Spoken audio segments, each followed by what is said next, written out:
Sebelumnya, perkenalkan saya Amanda Septia Kunang, atau bisa kakak panggil Manda.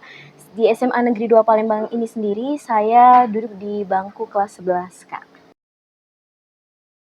Karena memang tujuan Manda atau impian Manda itu, Manda ingin melanjutkan pendidikan Manda ke perguruan tinggi, Kak.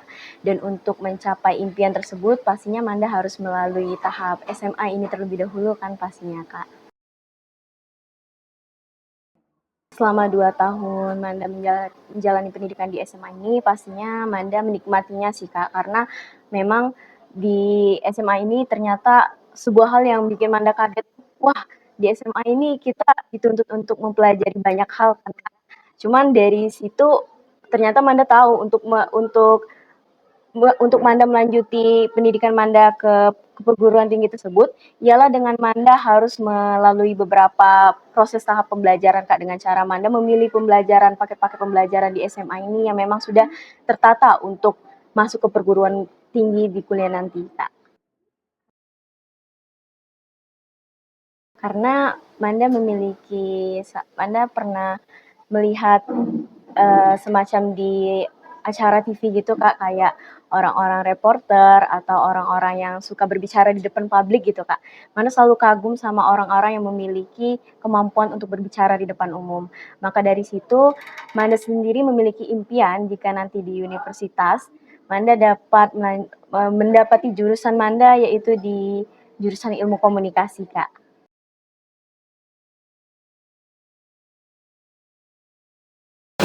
Baik, jadi mengenai perbedaan antara vokasi dan akademis di SMA ini, menurut pendapat saya bahwa kalau vokasi itu lebih diarahkan pendidikannya itu ke keterampilan atau keahlian, sehingga para siswa itu akan diarahkan untuk lebih ke dunia kerja setelah tamat dari bidang vokasi. Nah, namun kalau akademis ini lebih diarahkan untuk melanjutkan ke jenjang pendidikan yang lebih tinggi atau ke perkuliahan. Nah, itu yang perbedaan yang mendasar menurut pandangan saya. Sekolah vokasi itu kan sekolah yang menyediakan pendidikan dan keterampilan untuk siswanya. Sedangkan kalau sekolah umum itu sekolah yang mungkin hanya menyediakan pendidikan umum. Juga bedanya kalau sekolah vokasi itu dari segi tujuan akhir biasanya bekerja. Sedangkan kalau umum biasanya itu melanjutkan. Itu dari segi itu, kemudian dari segi struktur kurikulum juga banyak beda. Kalau di vokasi itu ada penjurusan masing-masing. Kalau di umum sepertinya tidak ada penjurusan untuk pendidikan anak-anak.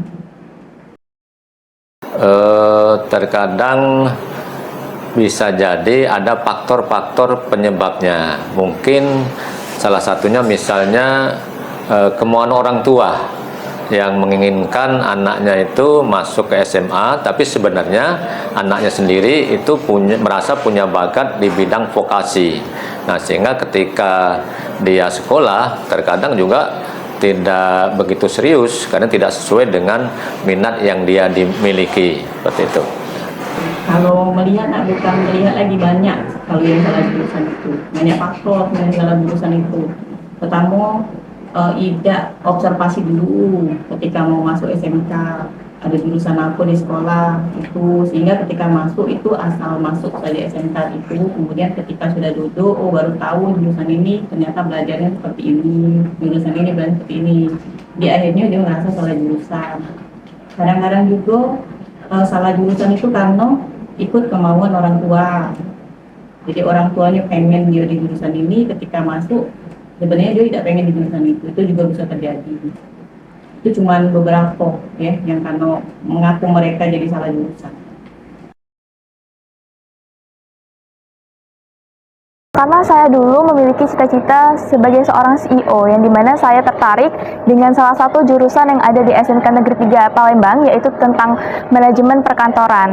Nah, di sana saya tertarik nih menjadi seorang siswa dari manajemen perkantoran, karena saya pikir dengan saya dapat bergabung menjadi jurusan di SMK Negeri 3 Palembang, itu adalah langkah awal saya dalam meraih cita-cita saya sebagai seorang CEO. Seperti itu, Kak.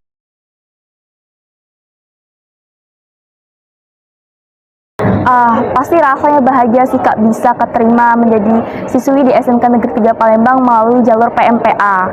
Dan saya juga ucapkan kepada Bu Masni Dewi, SPD MPD dan bersama serta staf tata usaha SMK Negeri 3 Palembang dan guru-guru yang telah mengajar dan pastinya teman-teman saya yang sudah support di SMK Negeri 3 Palembang ini, karena menurut saya support seorang guru dan teman itu penting untuk proses pembelajaran kita menjadi bahagia, sehingga ketika kita belajar itu akan lebih efektif gitu Kak.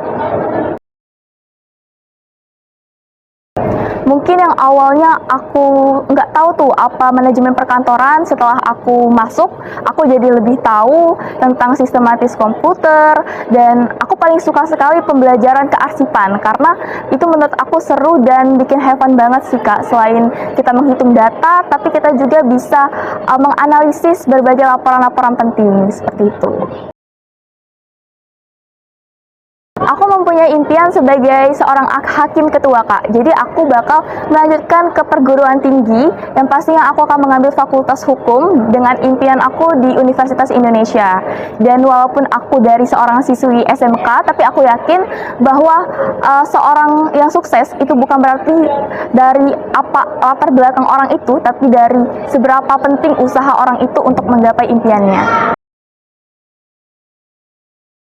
Sangat penting Kak, karena walaupun kita masuk sekolah atau perguruan tinggi itu dengan berbeda jalur, tapi itu menurut saya penting Kak, karena selain kita bisa menghargai, kita juga harus merangkul teman-teman kita Kak. Walaupun kita berbeda jalur, tapi tetap harus satu tujuan, yaitu memasuki perguruan tinggi tersebut. Ya, arti pendidikan itu merupakan suatu investasi yang sangat penting yang harus dimiliki oleh semua orang. Seperti yang diajarkan di agama kita, bahwa jika kalian ingin bahagia dunia, maka harus berpendidikan, artinya berilmu. Jika ingin bahagia di akhirat, harus berpendidikan atau berilmu. Jika ingin bahagia dunia dan akhirat, maka harus berpendidikan dan berilmu. Nah, itulah arti pendidikan yang sebenarnya. Pendidikan itu penting. Nah, pendidikan itu cara kita merubah bisa jadi merubah ekonomi dari pendidikan, bisa juga merubah mindset orang kalau pendidikan ya. Jadi beda antara orang berpendidikan dengan orang tidak berpendidikan itu biasanya terlihat ya. Jadi dengan pendidikan itu bukan berarti itu jaminan kita bekerja, tapi dengan pendidikan itu bisa lebih peluang untuk bekerja yang lebih baik itu lebih besar dengan adanya pendidikan. Ya, harapannya sistem pendidikan di Indonesia ini semakin ke depan, semakin menjadi lebih baik dengan memperhatikan kebutuhan semua masyarakat terkait dengan pemberlakuan kurikulum-kurikulum yang semuanya itu sering mengatakan jangan selalu berganti menteri, berganti kurikulum. Itu yang sangat diharapkan, sehingga jangan sampai baru mau berjalan atau memahami suatu kurikulum, kemudian sudah mengalami perubahan lagi, sehingga harus mengulangi dari pembelajaran yang baru lagi. Demikian. Harapan itu tuh kan sama dengan yang lain harapannya ya. Anak Indonesia ini punya pendidikan semua dengan biaya yang semurah-murahnya, pendidikan yang setinggi-tingginya, menghasilkan manusia yang sebagus-bagusnya. Itu kan.